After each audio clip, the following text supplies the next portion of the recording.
I'm Al McFarlane. Welcome to the conversation with Al McFarlane. I'm glad to be here and glad to have you along as well. Well, today is Friday, and Friday's program, we call it the Healing Circle. And normally I'm joined by my co-hosts and colleagues, my leaders in the area of mental health awareness, Dr. BraVada Garrett-Akinsanya. She might or might not be on today, and Dr. Oliver Williams, another colleague, are usually here. But we proceed. Our topic today is an important one that we'll be visiting, I'm sure, many times in the future because it's that important. The theme for today's program is a discussion on gambling. The theme is gambling is more than a man's game. And this conversation wants to bring forward lived experiences of two of my guests today, Christina Cook and Terra Carbert. They're going to share their personal stories of how problem gambling affected their lives and families. And we also have, and leading off the conversation, actually guiding us in it, is Susan Sheridan Tucker. She's executive director of the Minnesota Alliance on Problem Gambling. And she is going to give us some practical advice on guidance on prevention, on support, on treatment, resources, and beyond. And over the course of this hour, we want to cover what the warning signs are that family and friends should watch for. We should look at why the playoff season and the championship games can fuel risky betting. Look at how to start conversations, hard conversations with loved ones without shame. And what do we know, what we can learn, what can we learn about safer gambling? What tips are there, and when should we seek help? And finally, we want to just examine the question of how and why gambling harm impacts everyone, not just men, not just the gamblers. So with that, again, thank you all and welcome to the Friday edition of the Conversation with Al McFarlane. Let me invite you to share and like the program. Let somebody know that this conversation is going on right now. We're streaming to Facebook, to LinkedIn, and to YouTube. We want you to go to our YouTube channel, Insight News MN, YouTube Insight News MN, and subscribe, like, and share. And we appreciate that. So let's jump right into it. Susan, Sheridan, Tucker, Terra, Christina, thank you all for being here. Susan, I'll go to you first. Just set the stage for a conversation. What is the work of the Minnesota Alliance on Problem Gambling? What is problem gambling?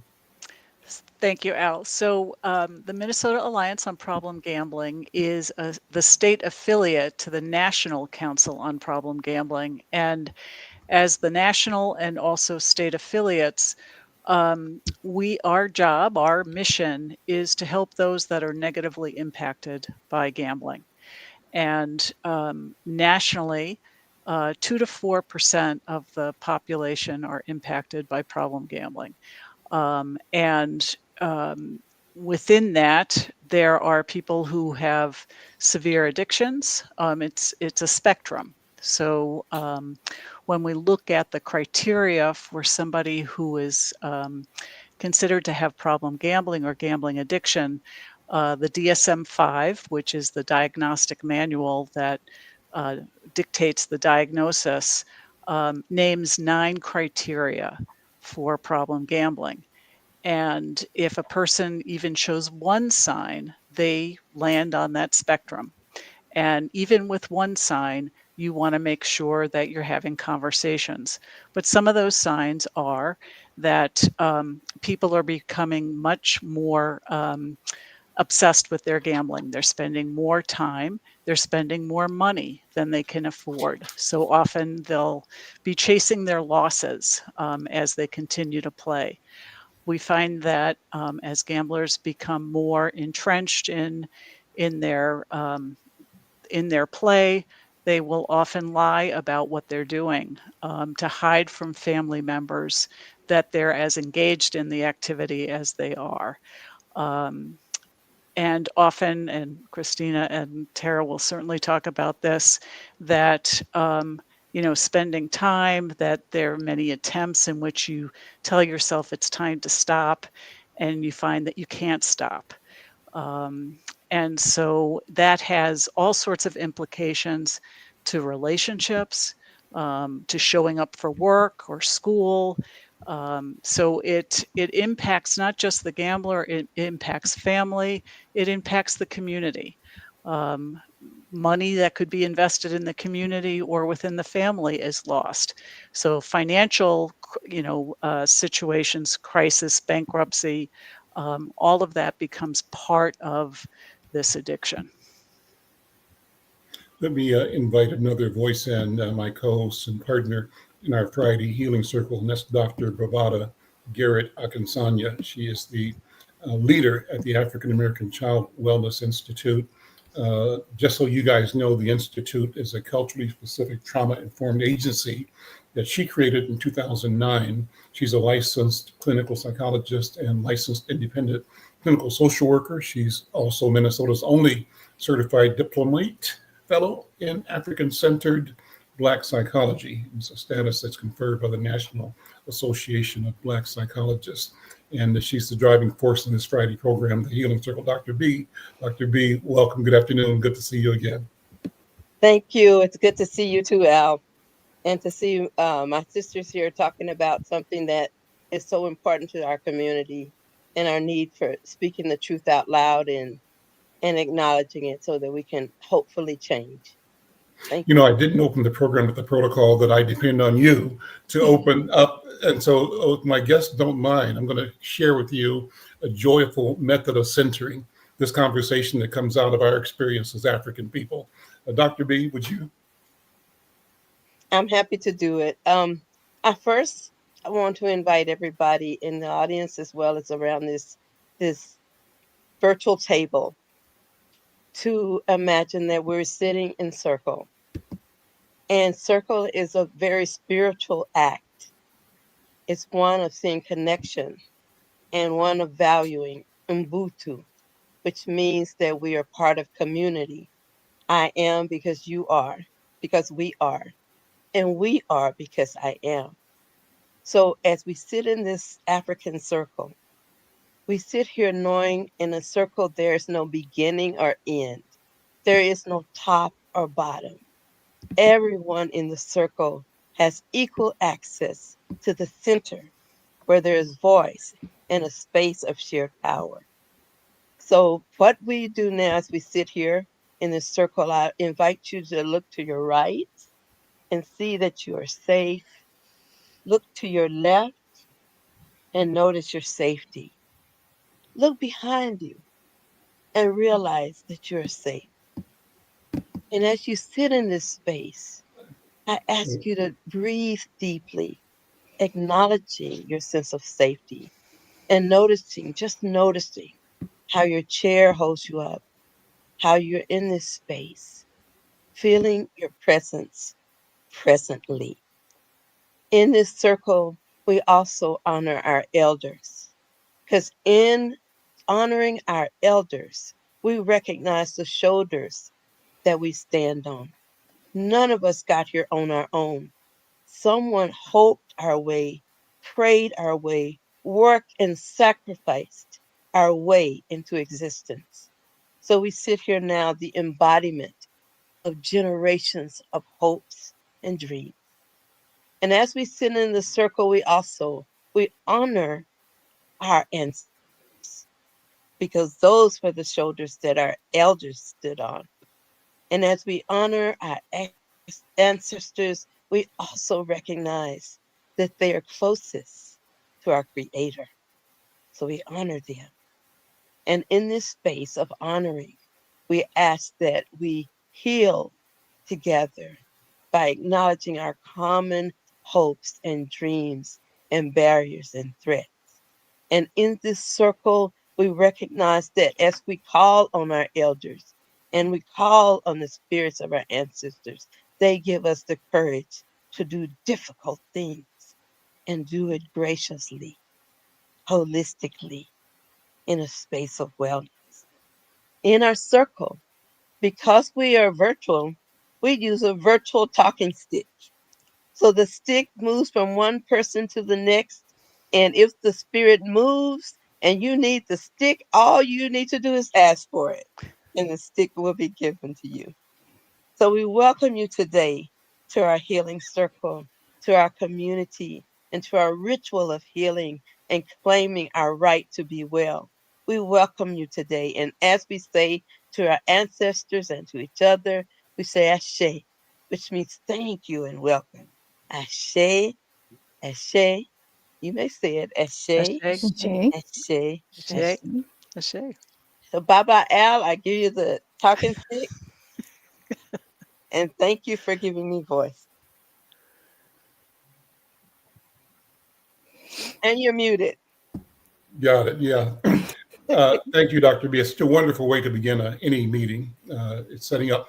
Why it matters to me personally, I'll give you guys a story, is that I went to Ghana, I think maybe in 1994 or 99, somewhere in the area, and I had a chance to meet with a number of elders in different events, different political and government and traditional leaders.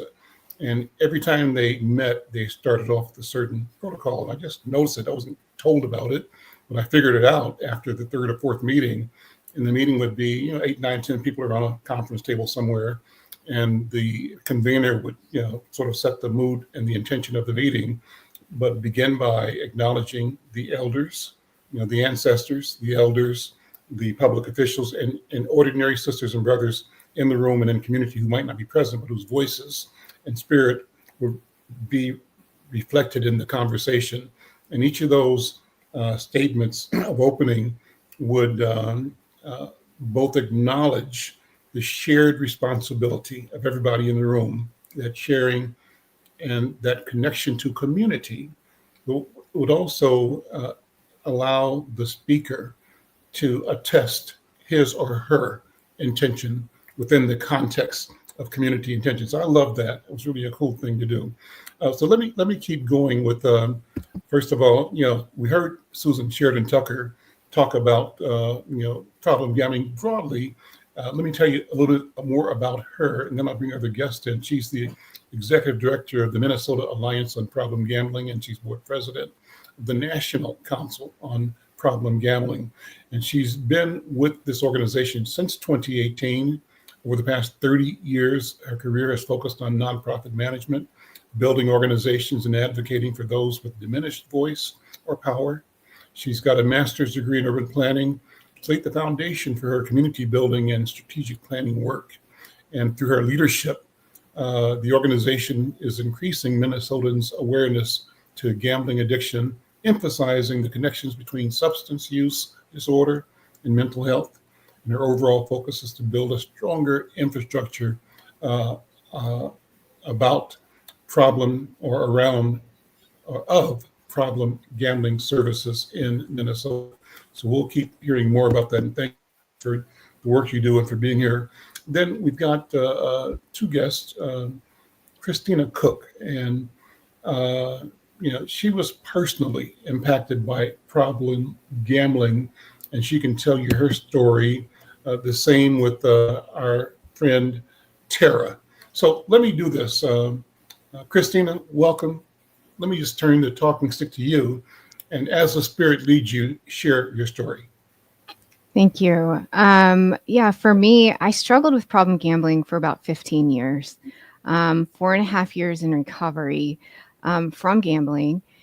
And that's been a lot of work. It's been a lot of work to undo the harm that I experienced through my gambling.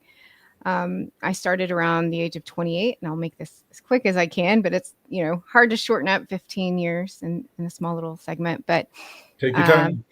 I started when I was 28. I found myself divorced and kind of feeling a little bit disconnected from my community around me. My friends were getting married or having babies, and I was single and kind of struggling for connection. And so I started going to the casino occasionally to kind of get out of the house. It was, to me, a better thing to do than hit the bars, and it felt safe. It was well lit, hindsight, but I started going pretty I wouldn't say super regularly, but on occasional Friday night. And for the first few years, it was exactly what it was intended to be, entertaining, to get you out of the house for a little bit. But as my life just continued to move directions, there was just a lot happening. And instead of seeking proper care, proper mental health care through therapy or other means, I just kept leaning into the gambling. So as my life got a little bit more chaotic and things started happening, I was experiencing abuse in relationships and some just continuous life stuff happening. I just kept leaning into my gambling as a way to kind of cope and to help me get through some of these really, really challenging parts of my life. It was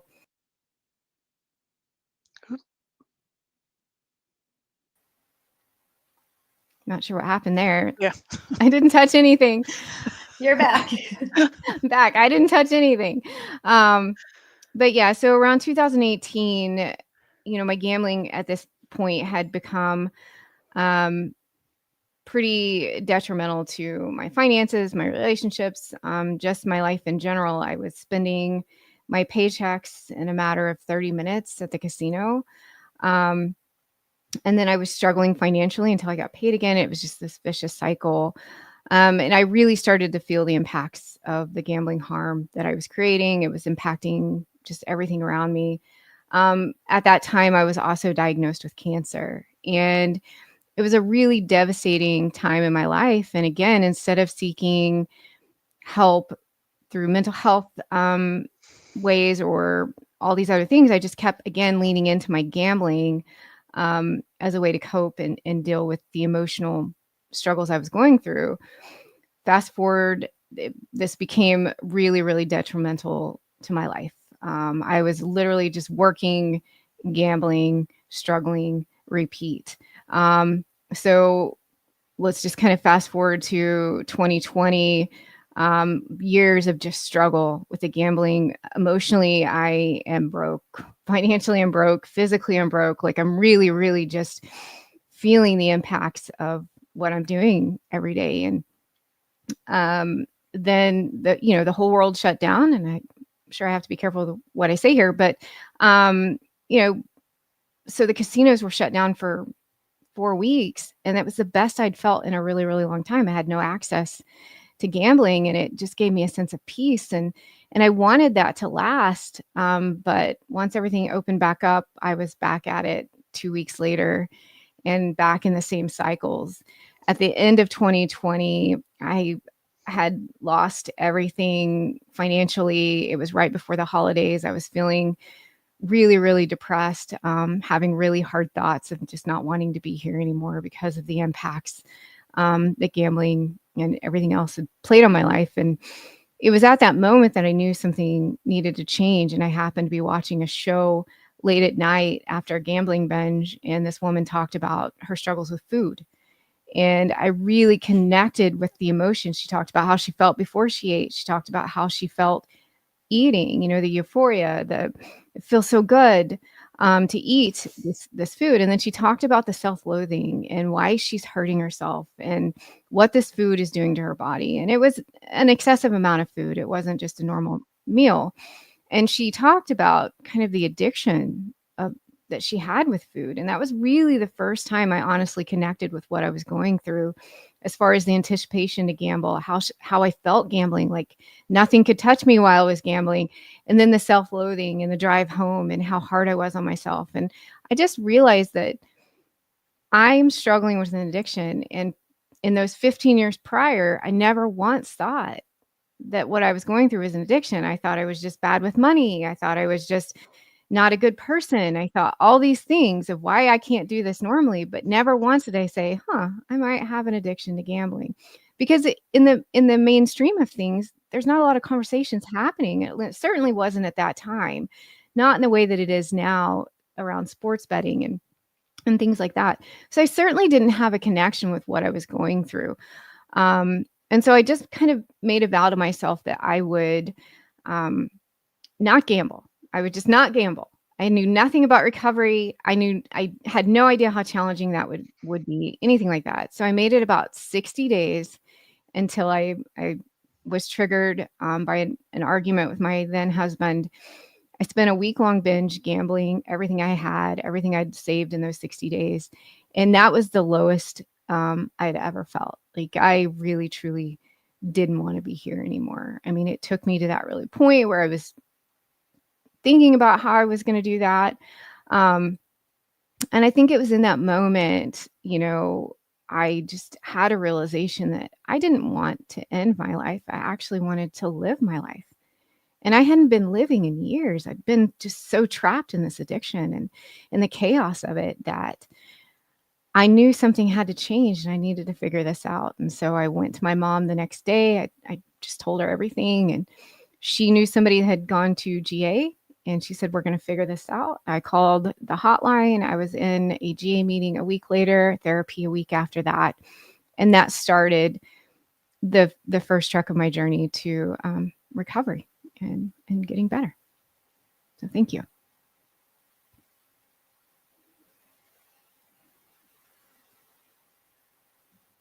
Al, you're muted again. Baba Al. What a story. Thank you. Terra, let me pass the talking stick to you and share your story if you would.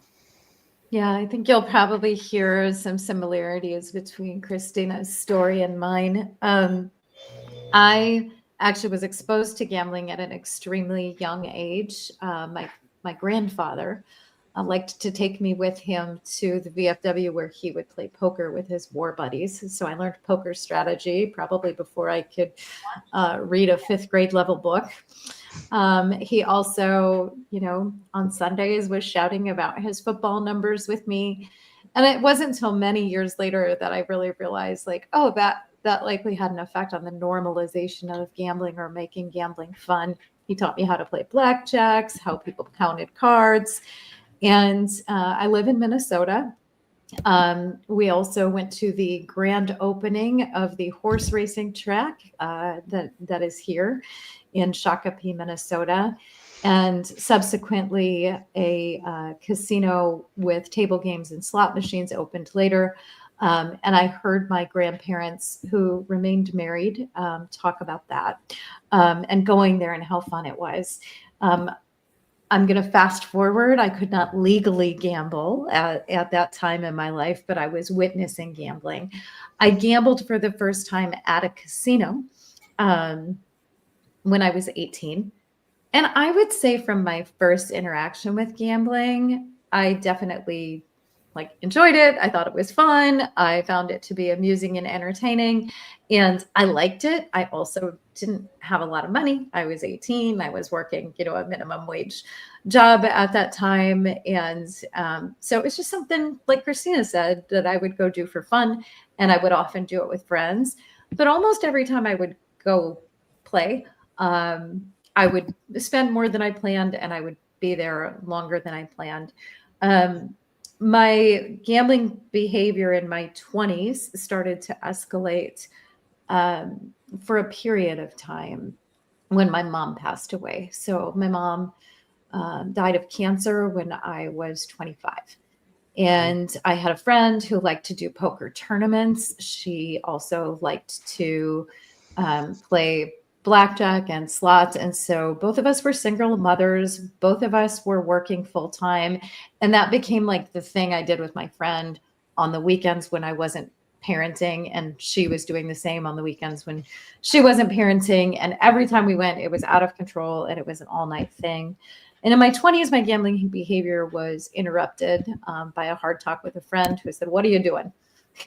You're like, this isn't what your mother would want. This is not, you're supposed to make it. You're going to be the one who graduates college." And I interrupted my gambling behavior from that one, "What are you doing?" conversation with somebody who I knew had my best interest in mind and cared about me a lot. Fast forward about 10 years later, my grandmother, my mother's mom passed away, and she was somebody who I spent time with 2 times a year. She would come and stay with me for a month. And one of the things we would do was go together and socially gamble. And after her passing, I started to go to the casino by myself, and I would play some of the slot machines that she enjoyed and almost feel this connection to her while I was there, and to my grandfather while I was playing blackjack. I was never taught how to deal with my grief. That is why I'm really grateful for places like the one that you guys are holding, where we can have these conversations that are difficult, that bring up hard emotions, but are an example of why healing is so necessary. I grew up in an alcoholic household where the answer to everyday problems, frustrations, fears, and anxiety was have a drink, go to bed, it'll be better tomorrow. And so I was hyper aware that alcohol was a risk for me, but completely oblivious to the fact that gambling was something that you could be addicted to. I earned a fair amount of money, and I wasn't really on my radar that I needed to watch my use, as we might say.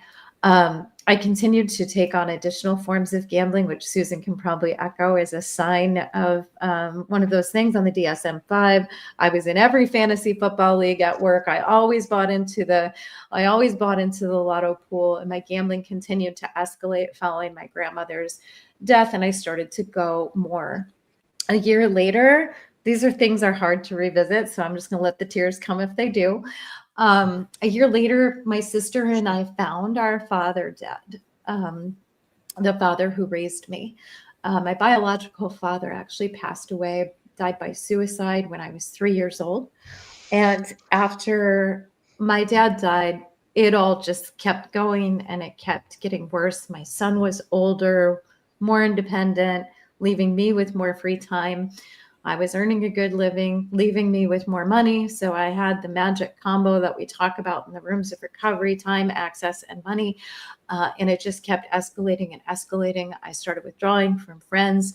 I started making plans centered around when I would be able to place the next bet, and earned myself a reputation of being a gambler while also having this double life of being a highly committed mother and somebody who was high performing at work. So I guess if we were to label that, as a high functioning gambler on the outside, no one knew. No one had any idea how consumed I was with gambling. Happy to say that in July of 2016, I placed my last bet on anything but myself. And I had, similar to Christina, a day at the casino where I had lost everything. I was looking at the life around me and thinking about everything that I wished I had done, feeling like a victim of my own reality, and had a moment where I thought, I'm worth more dead than alive. My personal experience living without my father because he died by suicide, frankly speaking, that single thought terrified me. The thought that I would, through life insurance or something, my family would be better off without me, it scared me. And I called my brother the following morning, and like Christina, was met with love and understanding. And how are we going to get through this? And I'm grateful to say it's been a little over 9 years since I placed my last bet. Thank you so much for having us here today. What a story. What a story. What a story. Thank you so much, Terra. Thank you, Christina, for sharing. Susan, again, for your leadership and your knowledge. Dr. B, what do you think? I'm hearing these stories and I'm feeling the pain and also the relief, and I think a sense of joy that these sisters exhibit for having overcome. Yeah, and I don't sense that the notion of overcoming is a final. I sense that these are two individuals, two human beings who are conscious of the struggle that is occurring moment by moment, now and forever. That's how I'm looking at it, but maybe I'm wrong. Dr. B, what do you think? Well, before I ask you that, before we went on the show, I talked to Susan about, she asked me, do I have any connections with problem gambling? And I said no at first, but I thought about it and mentioned to her that our newspaper, Inside News, is a advertiser for the Minnesota State Lottery. So yes, there's that connection, and I can tell you that my intention and desire to generate revenue from that process was both important and fruitful for me as a business owner. And the principles were not only for my business, but the principle of how our community, Black businesses and Black people, benefit from structures, systems, processes in government that sometimes have disadvantaged us. And I was trying to make an equation between that problem, that and problem gambling. So as I'm promoting the lottery in my newspaper, am I promoting the potential for problem gambling, or is there a proper way? Well, you and I are both also involved in a contract, principally McFarlane Media, to help create awareness about problem gambling. And this is the first step in that direction. One of a series of special forums we'll do, bring experts and testimony like this to our community, and out of which we'll generate some content in social media and in the newspaper. But what is from our point of view, from our African American experience, or simply from our American experience, Dr. B, how do we ingest this information and make sense of it? And I'm handing the talking stick back to you, Dr. B. Thank you. As I was listening to the testimonials, I thought about how similar it is across culture when you still fight an addiction that has no concern about your race, gender, ethnicity, or social economic status. It's designed to take money from you. It's designed to make sure the house wins. And I think about how many of the clients that I see and in our community, gambling is not just an incident. It is a reflection of what many of us feel every day. We gamble when we find a job where we don't know if we're going to be safe or not. We gamble when we engage with systems like schools and jails and hospitals. And as I heard the familiar language that I have been hearing in sessions spoken by these wonderful, powerful, recovering, resilient, beautiful sisters on this panel, I realized that we as Black people have a different path to recovery. And the path to recovery for us, though similar, is that, do we deserve to recover? Do we have a right to recover? Is it our plot on earth? Is that our plight on earth to always be digging out and always be under duress, always feeling like we're on the losing end? And when you hear liberating language, like I've just heard, no matter how you got to that place in gambling, no matter what you've lost, the idea that people can begin a liberation beyond their identity as gamblers, but those who say, I used to be, and I used to do. And I always say to people, every breath is a chance to start over. That's the way the Creator says each breath, one breath away I was, this breath I am, and in the future I can be a different person or make a different choice. So what I think is so powerful about these testimonies is that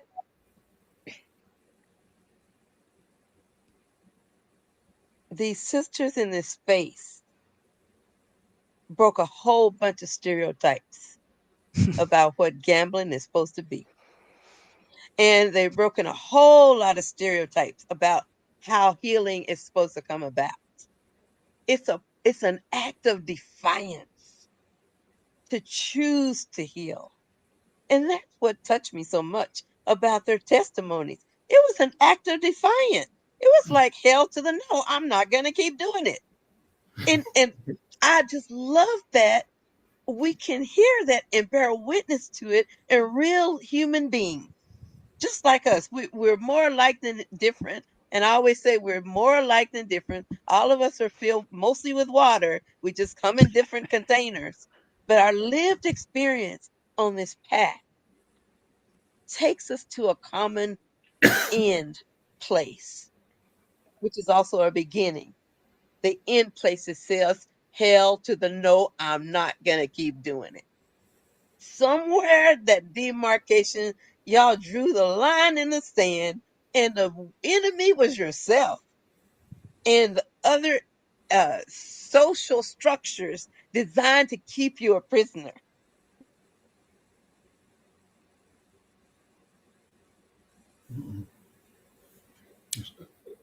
But all I can say, these sisters broke loose. They busted out of jail. And what I'm seeing is that that's the message that resonates with our community. Thank you, Dr. So B. You that's know, what I got to say. sometimes we get bandwidth issues. So a person might warble a little bit or go out to the rest of us. If somebody is not there, just keep it going. Keep the conversation going. Don't worry about it. So let me go back to Susan then. Susan, again, to contextualize this and to put these testimonies and this analysis from Dr. B in context, general questions. How prevalent is gambling addiction in Minnesota? And in Minnesota, it's illegal to bet on sports. So how do Minnesotans bet on sports? How does it happen? And then what should we be learning or knowing about betting on unregulated apps? What does Right. social media access do? And I think you mentioned it earlier, 9 signs, but you might review again some of the warning signs for gambling addiction. So, but again, context, what about the prevalence of gambling addiction in Minnesota? So the last prevalence study that was done in Minnesota, 250,000 Minnesotans land on the spectrum. So meaning they meet 1 to 9 of the criteria, so that they're thinking quite a bit about their gambling. They're making more bets and spending more money than they probably can afford to lose. They're trying to win back their losses. They're lying. Their relationships are being broken. Those are all the various signs. And you were talking about the economics of having the lottery advertise in your newspaper, and the lottery serves on our board, and I consider us to have a good partnership with the lottery. In terms of looking at the harms that gambling has on a specific portion of the population, not everyone is negatively impacted, but for those that are, as a state-sanctioned activity, we as a people have to support those that find themselves harmed by this activity. So that's why it's really important to have funding for prevention and research and treatment. And we don't, as a nation, and certainly as a state, are not doing all that we can. And, we've talked a little bit about some connections to mental health and substance use disorder. This addiction is highly comorbid with those other addictions and mental health issues. And yet, as a state and as a nation, really, we're not screening people. We're not assessing. We're not asking the questions.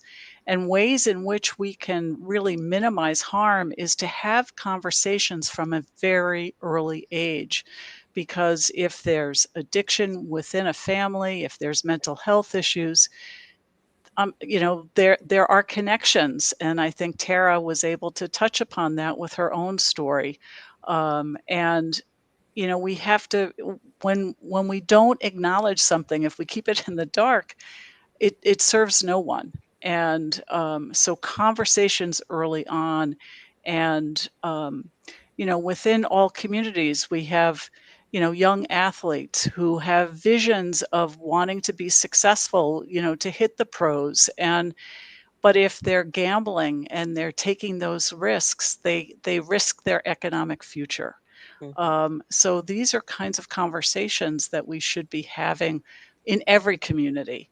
There are specific cultural differences, but ultimately we're all dealing, we're all people. Addiction hits us. It doesn't discriminate, but we just have to be aware of how it affects each of us culturally and how we respond to that. So, is there data on the impact of problem gambling that is culturally indexed at all or not? There's a little bit, not enough. Quite frankly, they're just, there's no federal money set aside for problem gambling. Each state is responsible for funding whatever research. It's very minimal. The best research we have in this state is the Minnesota Student Survey, which asks fifth graders, eighth, ninth, and 11th graders what their habits and practices are with a number of things. And there's a few questions on gambling. So we know that 7,100 high school students in Minnesota are landing on the problem gambling spectrum. That's totally unacceptable. I mean, we should be horrified by that number, and we're not. We have no prevention in the schools. And to me, that's just reprehensible. So it's dependent on community leaders to understand the connections of all of this and how we can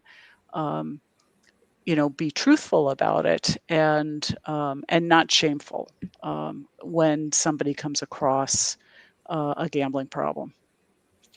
Let me hit stick right quick. I want to say this, Susan. I think part of the problem with educating is if people see that there's something wrong with it in the first place.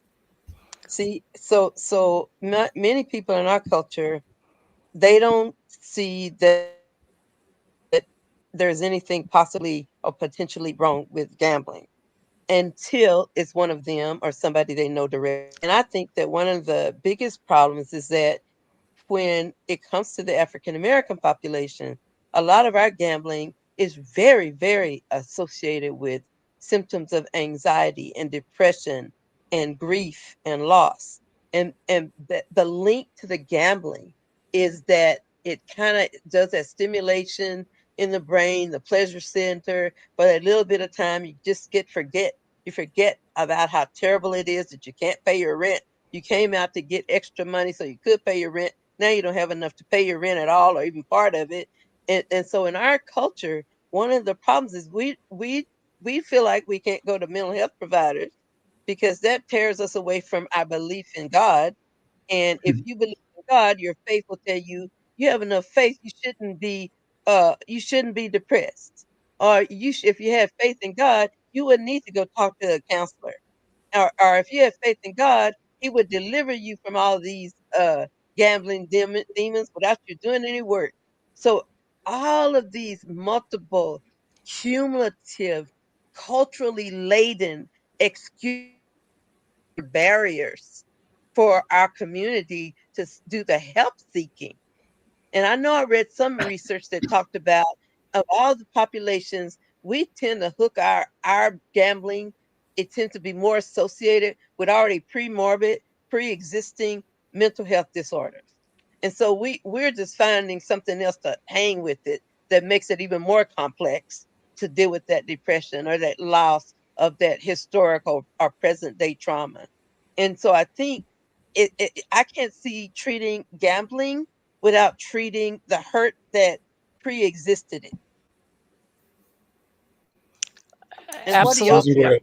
Absolutely. I think if we're not being honest with ourselves and how comprehensive this addiction is with other things, what its relationship is, then we're not addressing the problems at all, which is why we're constantly asking, behavioral health people to screen. Just ask some questions, because if somebody says yeah, I tend to spend a lot of my time at the casino, or I'm spending time on my phone doing gambling.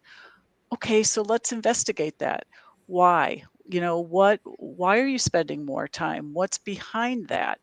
But if we're Mhm. not asking those questions, we'll never know. I'm Al That's McFarlane. right. This is The Conversation with Al McFarlane. It's Friday. It's the Healing Circle. My colleague and co-host, Dr. BraVada Garrett-Akinsanya, Executive Director of the African American Child Wellness Institute, is here with me, along with three excellent guests, Susan Sheridan Tucker, who's with the Minnesota Alliance of Problem Gambling, and two sisters who just share deeply personal stories about the impact of gambling in their personal lives. Christina Cook is here, and also Terra Carbert is here. And I have a question. It's in our notes from for Christina and Terra. Flow with this any way you want to, but can you share examples of how gambling ripples beyond the individual? How does it impact your family, your workplace, your community? And what do people often overlook uh, when they talk about and think about who's being impacted by problem gambling? And finally, build into that, how do you balance respecting somebody's independence, their personal space, while still raising red flags? How do you do that in a way that doesn't condemn, but that facilitates awareness, healing, and solution making that the individual that's impacted can own and not feel is being imposed upon him or her? Christina, Tara, either one of you guys. I'll jump in and kind of speak to the first part of it, and maybe Tara can add on. She's always quick with these questions. So I think, the ripple impact is when you're struggling with anything, whether it's gambling or any type of mental health struggle, it really does impact everything around you. It impacts your relationships, impacts the way you view yourself. It impacts how you show up at work. It impacts so many different ways. And I know they say gambling, when you're a person struggling with gambling, it ripples out and can impact, is it 8 to 10 people, around you. And I remember when I was going through recovery, and a lot of my behaviors impacted I have a twin sister who does not have an issue with gambling. But a lot of the financial impacts were on her, because like I would borrow money and I wouldn't pay it back, or I would do all of these things to her because she loved me, and she didn't know what I was going through either. She just knew she wanted to help me. And as I was going through therapy later and kind of addressing the impacts of my addiction around me, it was mentioned that, well, you need to make amends to your brother-in-law. And I was like, my brother-in-law? I just couldn't see that connection, right? But then my therapist just plainly looked at me and said, you hurt your sister, and he deeply loves your sister. He deeply, loves you. You hurt him. And I think it was a combination of my therapist and my mom pointing this out. And it just like devastated me. It devastated me that I had to bring somebody else into the harm that I created. And it was somebody I wasn't even considering. So, just to address that question in my own personal experience, yeah, it really, even beyond who you think you've harmed, it goes further, and maybe not in the same way, but in a way. And to know that and to carry that sometimes was the hardest part of my recovery, was who all was impacted. My employer, because I didn't show up ready to work, I was struggling, or those types of things, and to really kind of think about that ripple effect. But what really helped me is I knew that working my recovery was going to have the same ripple effect. It was going to start healing and bringing a lot of things back into my life, and being able to rebuild those relationships and bring them to a healthier place. And I knew that I had to do that through action, that my words weren't going to be as meaningful as me just showing up and doing that really hard work of recovery, that really hard work of amends. And just, the ripple effects of that, I was really, really just surprised by how willing everybody was to work with me and to accept my apologies and to allow me to work on the harm. So that's kind of where I'm at with that, with my lived experience. I hope that answered at least part of the question. And I'm going to give the talking stick to Terra. Before we go to Terra, take a minute to describe the Broke Girl Society. Yes, the Broke Girl Society is very much a part of my own recovery. It stemmed from my recovery. And I think this is a good question to kind of talk about, what we see in recovery spaces and how we navigate recovery. So for me, I was in a lot of spaces that had a real male lens, a real male focused space. And though it was really, really helpful for me, I was still looking for women who are experiencing the same challenges as me in recovery. And so I created the community, the Broke Girl Society. It's a podcast, but we have a community of 3,200 women who've been impacted by gambling, where we get to support each other and show up for each other. Terra is co-admin with me on the Broke Girl Society. And it's a space where women can come in and just share about more things than just necessarily the gambling harm, but they can talk about mom guilt, navigating relationships in recovery, and just really kind of talk about the aspects of recovery that sometimes spaces where you're commingled with men, there's not a lot of opportunity to do that. To talk about hormones, especially hormones in recovery, and how hormones can impact how we navigate some challenges. And I think that those are conversations that are really, really important. And so we do that work through the Broke Girl Society podcast and through the community. And it's just part of that rippling effect of my own recovery, of how can I do this in a way that welcomes more people in. Awesome. Terra, I'm going to pass the talking stick over to you again now. Unmute. Gladly take it. Christina did an excellent job of talking about how gambling issues have that ripple effect beyond just the individual. I think I'll just kind of piggyback and add the things that I think we could expand on. And one for me personally that I recognize, I was completely disengaged from community. I wasn't giving of service in the same way that I do today. I was absorbed in my own turmoil and grief. And, Christina and I both, and many other people who have found recovery and gone on to impact their own lives, have then gone on to impact the lives of others in a very positive ripple effecty kind of way. But when we think about the disengagement from community and the lack of participation, going to a town hall, participating in a fundraiser, volunteering, all of that lack of participation is harmful to the entire community that we are all part of. And I think that's not unique to gambling addiction. I think addiction broadly, for people who are trapped in that cycle, are not living into their fullest potential, and what spirit, I'll gladly use that word, may have been calling them to do. The voices of a calling to participate in being your best self and bring your purpose and your passion into the world as you were divinely created to do, in my opinion.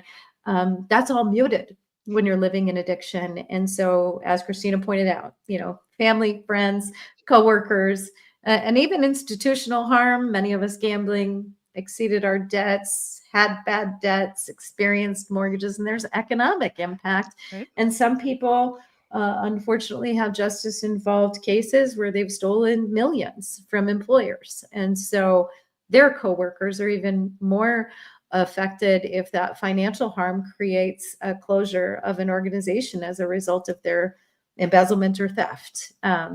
So those are some things that I didn't hear mentioned. I think in terms of people overlooking who's impacted, I'll speak from a place of what I see in recovery rooms where I attend, in contrast to what I see on the casino floor, if that's okay.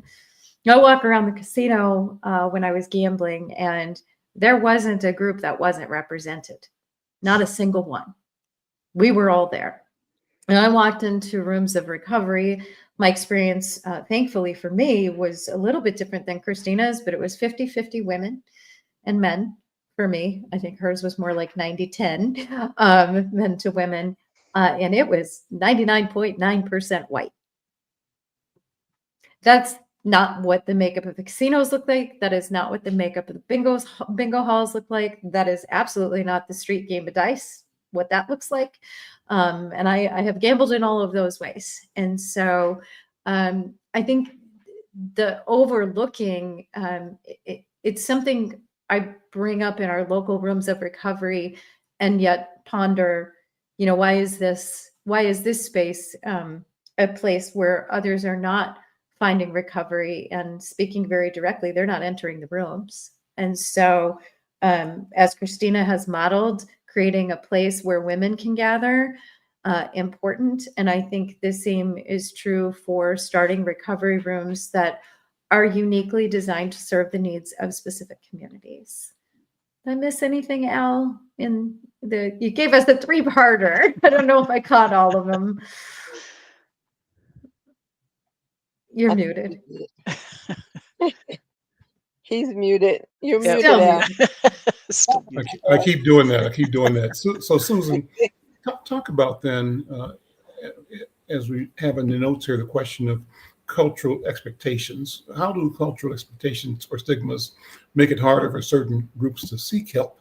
And I'm interested in your point of view as a practitioner, as an institution, but that's something that Dr. B and I talk about all the time, every week, and that is structural expectations, cultural barriers, limits. So I'm interested to see how it looks and sounds from where you sit, and I want to compare and contrast that with our experience as Africans, addressing institutions and seeking resources to serve our people so that we do show up and can show up. Yeah, it's definitely true. I would say that's true of who our treatment providers are for problem gambling. All but one is white. We have one woman who serves, she's Nigerian and serves, the African community.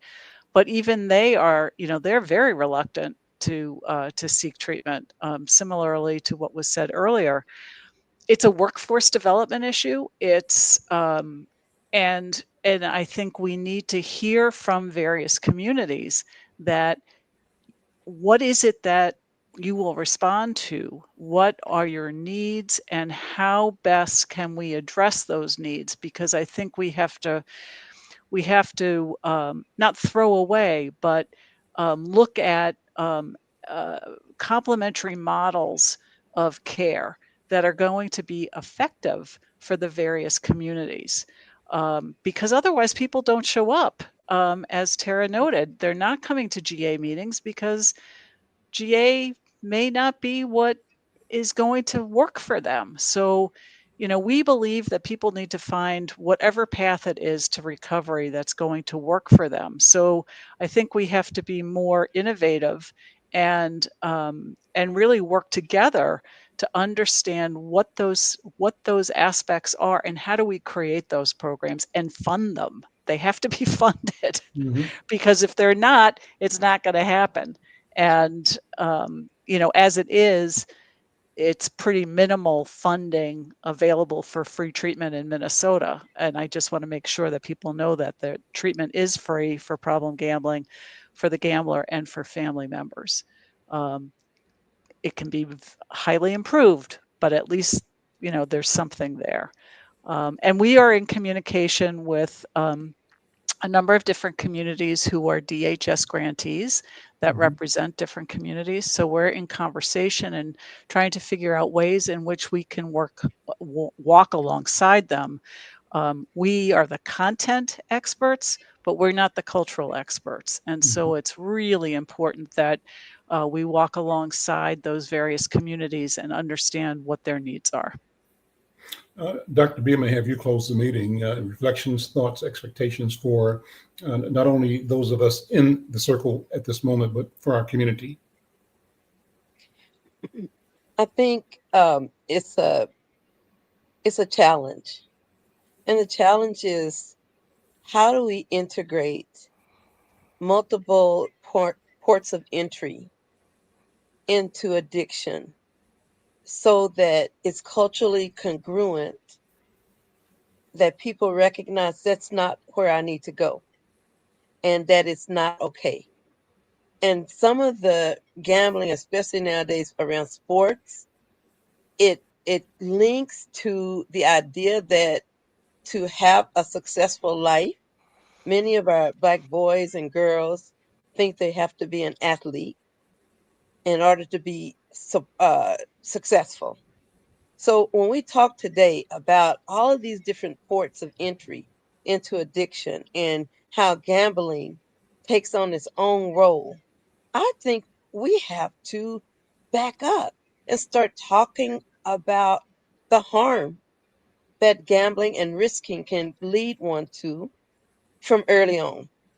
We wait way too late to be talking about anything that can be a choice or anything that can lead you into problems. It's easier to talk about drugs and alcohol and gangs than it is to talk about addiction, but addiction leaves people homeless. And so we really need to pick that up and talk about the fact that it's not just hurting you, it's hurting the people who love you. It is hurting the people you borrow. First thing that went through my mind when we started talking about gambling is that, yeah, not only is the person who's doing the gambling being harmed, they can't go sleep on their sister's couch because she's scared she's going to wake up and the microwave will be gone or something else. I'm just telling you. And so we really, really, really need to boldly begin to have these conversations and don't wait till people are teenagers, junior high, taking the Minnesota student survey before they even get to fifth grade. We need to be talking about this is not always a healthy way to to to deal with risking. That we need to talk about risky behavior and have that among multiple things and let people know that if it's risky, that means you can get hurt. And why don't we do some critical thinking so we can decide, okay, if I do this, then that could lead to that, that could lead to that. We call that executive functioning, right, y'all? In your brain, when you're 26, you finally sort of get it, but by then you've already done so much damage. And so we really need to start talking through decision making. Mhm. People start thinking if that's gonna hurt me, whether it's a boyfriend or a choice or some other bad habit or unhealthy habit, if it's gonna hurt me, maybe I shouldn't do that or take that chance. I can do something else. And I think that's where we gotta go with it. Because today you really spoke beautifully, and I'm so glad this is our opening our opening experience with talking about this gambling situation on our community. You couldn't have done a better job, my sisters. You brought it, you told the truth, and it was just outstanding. And I'm hoping that every boy, girl, mother, and father who sits within the scope of hearing this conversation picks up a mirror like we do in Project Marua, which is our parent boot camp, picks up a mirror and says, I'm modeling and teaching. And sometimes the modeling is unhealthy. Sometimes the teaching is unhealthy. And the only way we get to our right to wellness is to recognize you're either modeling how to handle it in a healthy way or you're modeling how to handle it in an unhealthy way. And so I take what we're doing today as just a wonderful beginning to having an enormous opportunity to change some people's lives, starting with all of us. So I just say thank you, my sisters. Y'all are all of that and a bag of chips with hot Well, sauce. well, that's it for today. Thank you, Dr. B. Thank you, Susan Sheridan Tucker. Thank you, Christina Cook. And thank you, Terra Carbert. I am McFarlane. We'll see you next time.